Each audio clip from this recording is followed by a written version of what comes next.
This episode brought to you by Stamps.com. Why go to the store to get stamps when you can have them printed right at home for your convenience?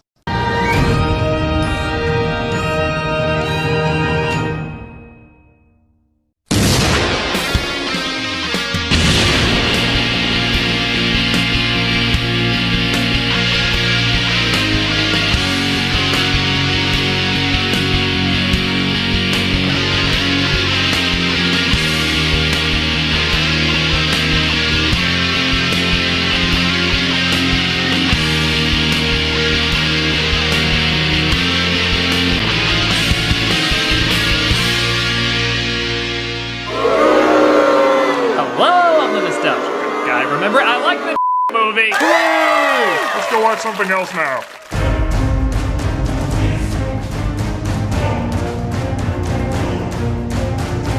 Just because I like a film, though, doesn't mean there's not a ton to talk about. I'd argue even more to talk about, in fact. The Hunchback of Notre Dame was, I'm just gonna say it, a daring film for Disney to make. This wasn't a fairy tale with the darker elements removed. This was a historical novel about the abuse of power in the church. Even hearing the title, Disney's The Hunchback of Notre Dame, took a lot of people time to get used to.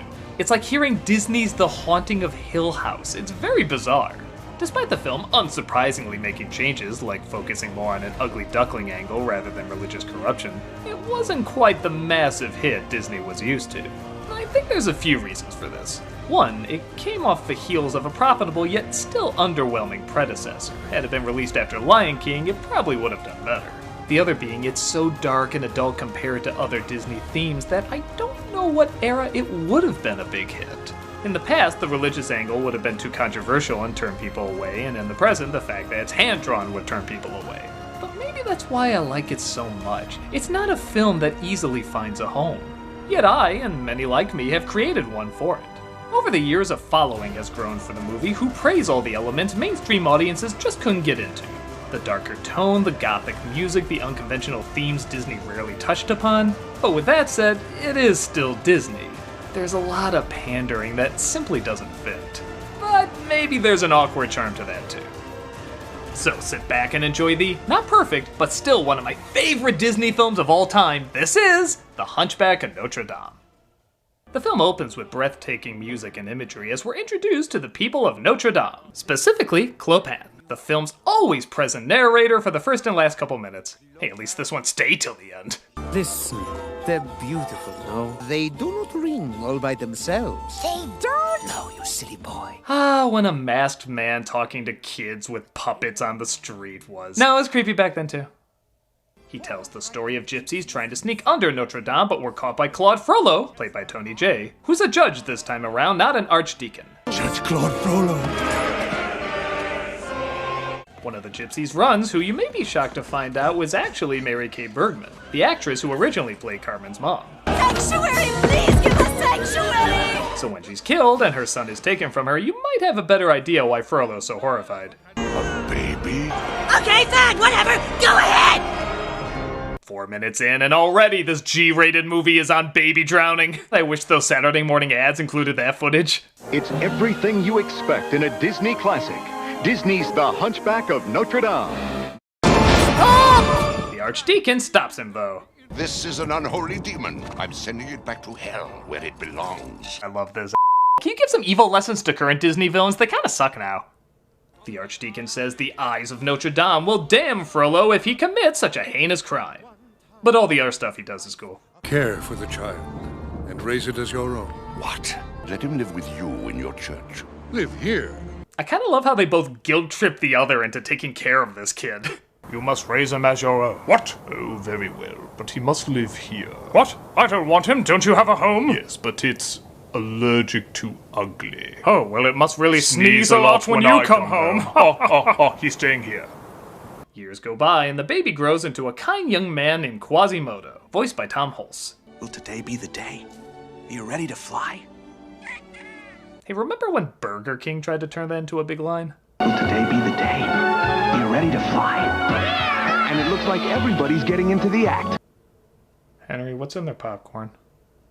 Oh, man! And we're introduced to the characters people either hate or really hate, the gargoyles. This is the one element everyone can agree was botched. Well, their names are funny, Victor, Hugo, and Laverne, which was Victor Hugo's sister. A shame he didn't have a feminine middle name so that joke could work better. What the And the voice actors are great with Jason Alexander, Jane Weathers, and Charles Kimbrough. They feel incredibly shoehorned in, and the writing for them never gets a laugh. All right. Pour the wine and cut the cheese. Especially coming off of comedic roles that please both kids and adults, this really needed a comedy facelift. Give her some slack, then reel her in. Then give her some slack, then reel her in. Then give her some slack. Knock it off, Hugo. She's a girl, not a mackerel. If only Alexander's lines were replaced with Duckman lines, then we'd have gold. Sue me, I'm colorful. Doesn't mean I belong in here making potholders with the wackos. Every day is an agonizing ordeal, like balancing a pot of scalding water on your head while people whip your legs and butt. Honestly, Furlow's teaching of the alphabet gets a bigger laugh. A. Abomination. B. Blasphemy. C. Contrition. D. Damnation. E. Eternal damnation. Well, now we know where Mel Gibson learned his ABCs. Quasi wants to join the Festival of Fools, but Furlow claims he can't because he ugly. You are deformed. I am deformed. And you are ugly. And I am ugly. And these are crimes. This is the feel-good song, right? Quasi sings about how wonderful it would be to become accepted, and though Tom Hulce's voice is shakier than Sarah Brightman being electrocuted, Out there, like ordinary man. He still sings it with so much heart and passion, I don't think it would have worked as well if he was dubbed. He sings about all the tough questions. How much value do we place in looks? Who killed Aladdin's carpet? Why does Notre Dame not have satellite TV? And is this the weirdest prequel to Beauty and the Beast? Come on, I said there were tough questions, not good questions.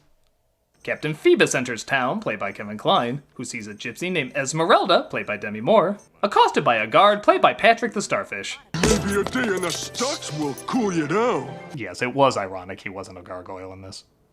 Phoebus goes with his horse Achilles, named only so they could do this joke. Achilles, heel.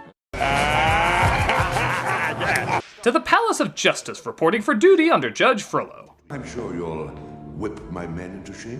He explains how the gypsies are warping the minds of Paris and taking our gerbs, so they must be dealt with like a nest of insects. What are we going to do about it, sir? It always drove me nuts he never put that piece back right. Oh well, I'm sure it's the worst damage that'll befall the place. The Festival of Fools begins as Quasimodo sneaks his way in. Dance la Esmeralda. As fun as this number is, the real entertainment is in the crowd. Whether it's men pounding on women's heads, standing absolutely still, or having a mid-90s computer-generated seizure. They're easily the funniest things here, apart from this line. Look at that disgusting display. Yes, sir. Ironically, people will remember Demi Moore as this dancer than when she was actually an dancer. Make a face that's horrible and frightening. Make a face as gruesome as a gargoyle's wing. Hey. Doesn't even make sense. Who's scared of a gargoyle's wing? You said that because it rhymes with Ning. It's the bell ringer from Notre Dame. Quasi is crowned the King of Fools as he technically makes the ugliest face there, and the crowd loves him. Yeah, I think some of them may have dropped Quaaludes before showing up. I shall cheer with extreme indifference. But the crowd turns on him rather sporadically. I get the idea they're supposed to be drunk, but they're trying to combine the King of Fools celebration with where he's being whipped, both from the book, and it's two very opposite scenes shoved together. Did every crowd member bring rope in case this weird moment would break out? It's like if in Return of the King everybody bows and then they're suddenly like, hey, they're short! I'm sorry. This wasn't supposed to happen. Esmeralda is the only one to show kindness to Quasi, though it is funny that she still calls him a creature. Just as soon as I free this poor creature. I am not a creature! I am a thingamabob! Angering Furlow, who wanted to teach Quasi a lesson for leaving. You speak of justice, yet you are cruel to those most in need of your help. Silence! Justice! Furlow orders her to be arrested, and did I say comedy was not this movie's strong point?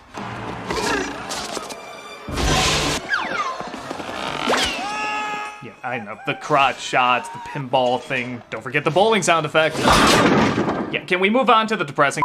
Oh yeah, this is the good stuff.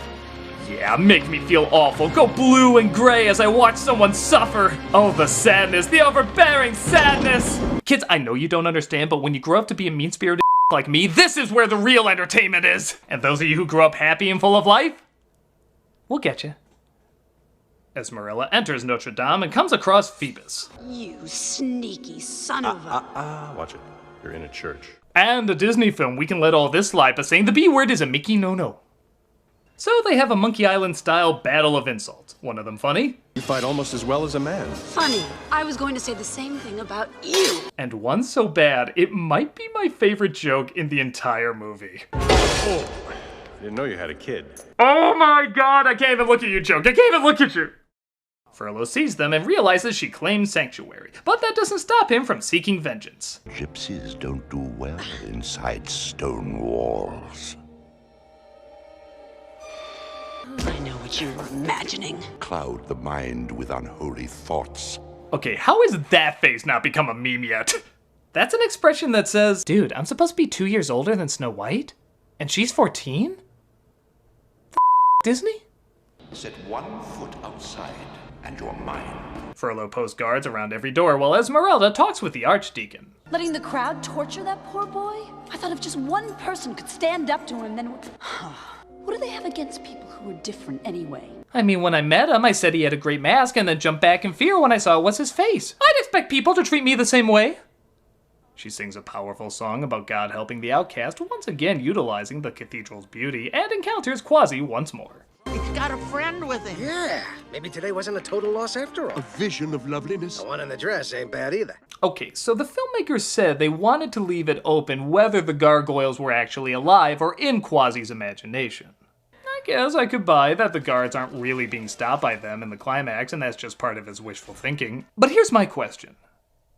What's with the goat love? Every second one of them is hitting on this animal, and if that's supposed to be in Quasimodo's mind, I got someone I think you should talk to. Did you make all these things yourself? Quasi and Esmeralda hit it off, and he explains his connection with Furlough. How can such a cruel man have raised someone like you? Cruel? Oh no. He saved my life. He said my mother was gonna kill me with kindness, whatever that means. Quasi helps her escape, and he's filled with joy, singing the one before Hellfire. I always skip it, and so do you. Yep, it's time for everybody's favorite part of the movie, arguably the best Disney villain song. In fact, it's so good Disney wouldn't even do another villain song until 13 years later. How crazy is that? 13 years without another animated villain song. Though I did hear they were gonna do more songs from modern Disney villains, and funny enough, they all have the same title. Surprise! I was the villain and the worst part of the movie. It's not my fault. I'm not to blame. This song has everything. It's big, it's haunting, it's gothic, it's intense, it's visually stunning. It almost got the film a PG rating for being too sexually provocative. They got around it by outlining Esmeralda's clothes more, as she was practically naked in the original. Let's see that with a gawking Furlough make one of the little candies in the Hunchback movie cups. Destroy Esmeralda and let her taste the fires of hell. I can't even count how many covers of this song there are on YouTube. It's almost like this movie that already gained a following grew yet another following just with this song alone. It kicks just as much now as when it first came out. It still stands as one of the best musical moments in Disney history. Why haven't you burned down a city and risked going to hell for me?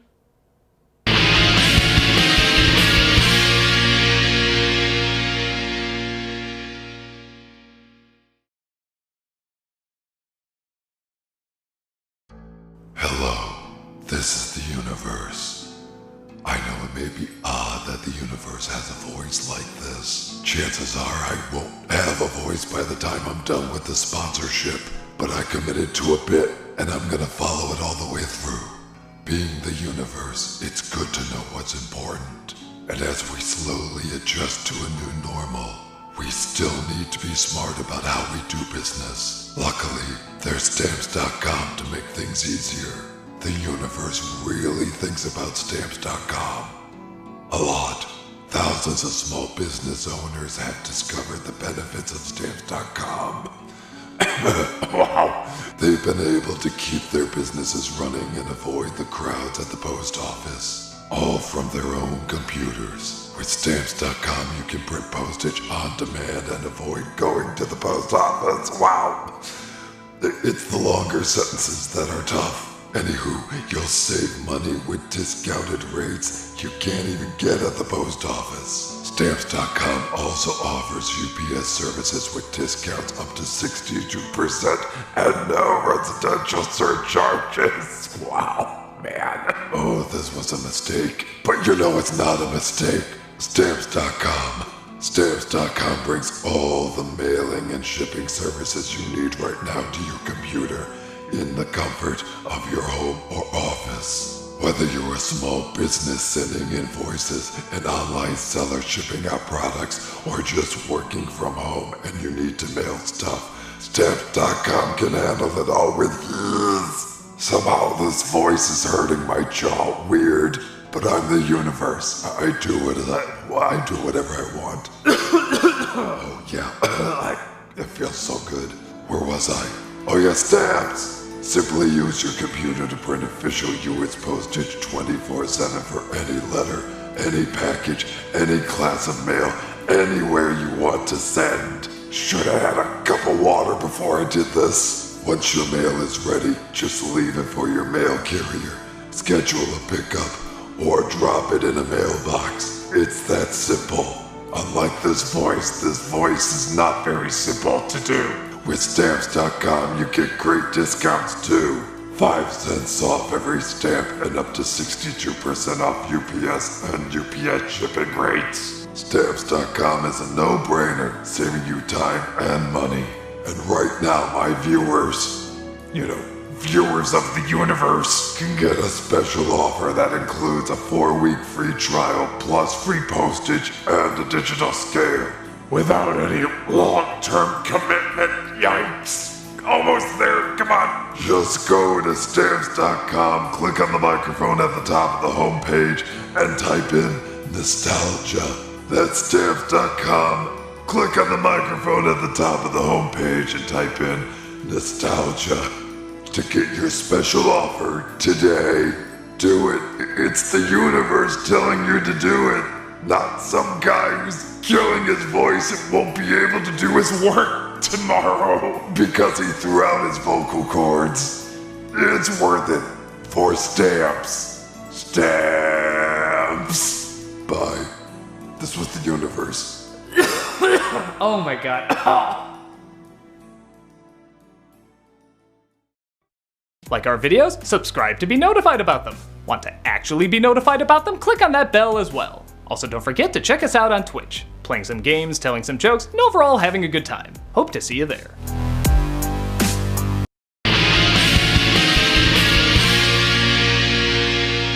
So after another pretty hilarious line... Are you feeling all right? I had a little trouble with the fireplace. I burned my soul, among other things. Furlough does a citywide search to find Esmeralda, even burning down a home with a family inside who gave refuge to gypsies. Phoebus saves them, and Esmeralda saves Phoebus despite being injured while escaping.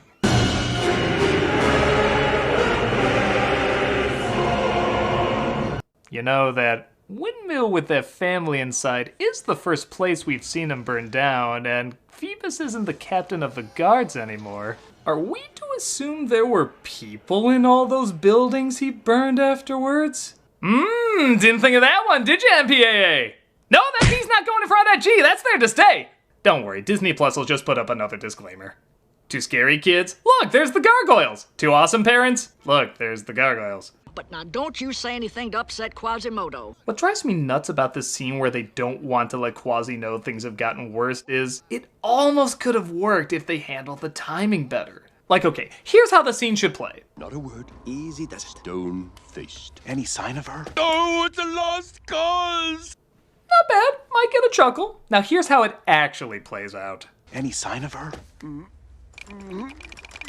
Oh, it's a lost cause! It just took too long. It also doesn't help that the moral of the story is appearances don't matter, yet they constantly mock each other for how they look. I thought I was the cute one. No, you're the fat, stupid one with the big mouth. You're also porking up too, Quasi! Eat a salad and stop being so ugly! I'm terrible at this.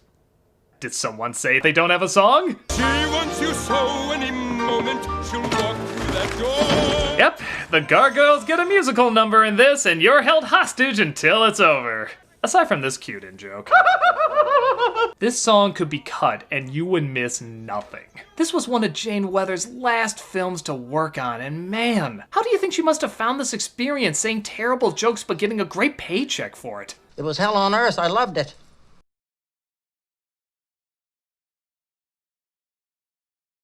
Thankfully, it's a short song though, and Esmeralda arrives with Phoebus, allowing Quasi to find out she's in love with him. Shall we wait for Quasi to leave? Nope. Am I sure he's okay though? Yeah, he's fine.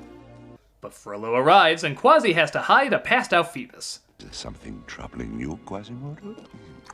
I know there is. Escape! He reveals that he knows Quasi helped Esmeralda escape, and freaks out on him. Now all Paris is burning because of you. In hindsight, I could have asked before I killed hundreds of people, but I don't think when I'm angry. Frollo says he knows where her hideout is, so Phoebus goes to save her while Quasi stays behind. What am I supposed to do? Go out there and rescue the girl from the jaws of death and the whole town will cheer like I'm some kind of a hero? I mean, it's exactly what the script says. Quasi decides to go with Phoebus, and they stumble upon the Court of Miracles, where they're almost hanged. It's a double-header! A couple of Frodo spies! We're just fighting against the stereotype that we're murderous thieves. Now hold still while we kill you in our den of stolen goods. Stop! Esmeralda saves them, though, just in time to be captured again by Frollo. Dear Quasimodo, I always knew you would someday be of use to me. I always assume I'd stuff you and put you outside to scare off solicitors, but this is far better. They get ready to burn Esmeralda as Frollo makes her one last offer. Choose me or the fire. What's wrong with her? She's crazy. He's gorgeous. Quasi is chained up and the gargoyles try to convince him to break free. You can't let Frollo win. He already has. These chains aren't what's holding you back, Quasimodo. Leave me alone. I mean, we could always sing again. Quasi finds the will to break free, and with some of the best animation and music in the movie, he sweeps in and carries Esmeralda back to the cathedral. Well, if I know the book, we have a few days before people barge in, or we're doing the supercut, that's cool. The guards try to burst in, and we have a comedic climax because that's just what Disney did for a while. And Quasimodo fights them off. This might be the only time I didn't put that sound effect in. Give credit, we do finally get a funny scene from the gargoyles. Fly, my pretties, fly, fly! I gotta laugh, that's a good joke. Quasi pours molten lava onto the crowd, forcing the soldiers to fall back.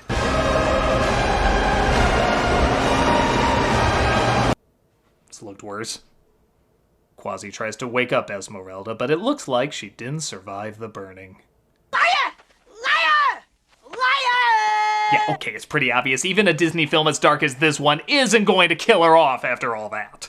But I don't think it matters because it leads to some really great scenes. Quasi crying over losing his only friend, Frollo sneaking in, having an almost twisted conversation. Even the gargoyles get kind of an emotional moment.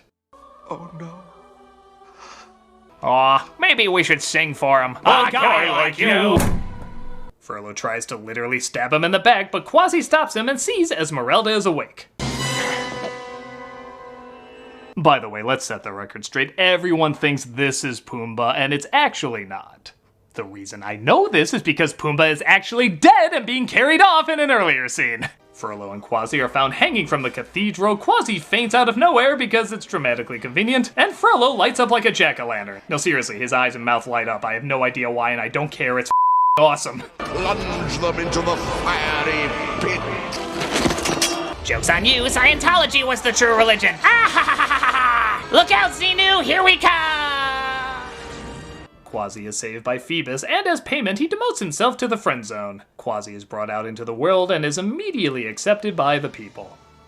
Until they get drunk and throw at him again, but I think there's a grace period. 3 cheers for Quasimodo! Should we really have mocked how he looks? I mean, we're giving off a bit of a sea monkey's look over here. We look like people who end our summers with a wicker man. The crowd cheers, everybody lives happily ever after, and That's certainly not how the book ends, but who gives a this movie's awesome. There are clearly problems with it when compared to the original, and even if you don't compare it, the tone can be jarring with some of the more awkward moments. But I'm sorry, it in no way comes close to overshadowing the good stuff. It's dark, it's epic, it has memorable characters, a phenomenal villain, it's a visual marvel even all these years later, the music is beautiful, and even though it never became a mainstream smash, it has a fan base that loves the hell out of it.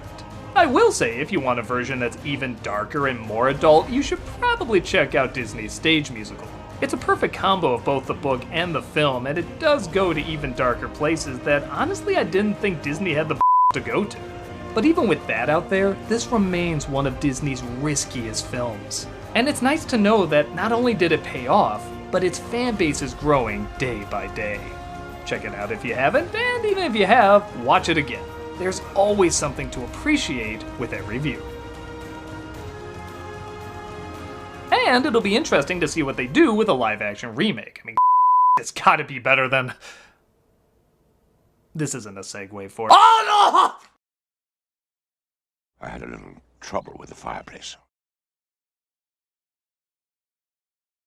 Hey, Doug Walker here doing the charity shout out. Once again, we are doing one tied into people helping with COVID-19. And this week we are doing Matthew 25 Ministries. And what they do is they are an international humanitarian aid and disaster relief organization helping the poorest of the poor locally, nationally, and internationally. To date, they've distributed over 1,500,000 pounds of supplies, including masks, gloves, hand sanitizer, disinfectant wipes, paper products, soap, batteries, diapers, plus other kinds of personal protective equipment, personal care products, and cleaning items to more than 750 of its partners. Man, that's grand. I mean, that's so much. And, you know, if you look them up, you see they not only have, just great reviews from, like, Charity Navigator, but they just do so much good work, and they just work endlessly to try and get protective gear and, everything you just heard to people that really need it. So you can, once again, check them out. Either see if you can volunteer, of course, donate, or if not, just spread the word. Just look into the good stuff they do and share a link. Tell a friend, do whatever you can, because again, there's so many good people doing so many good things at, really tough times like this. So show them all the support you can. Thanks so much, and I'll see you guys later. Take care.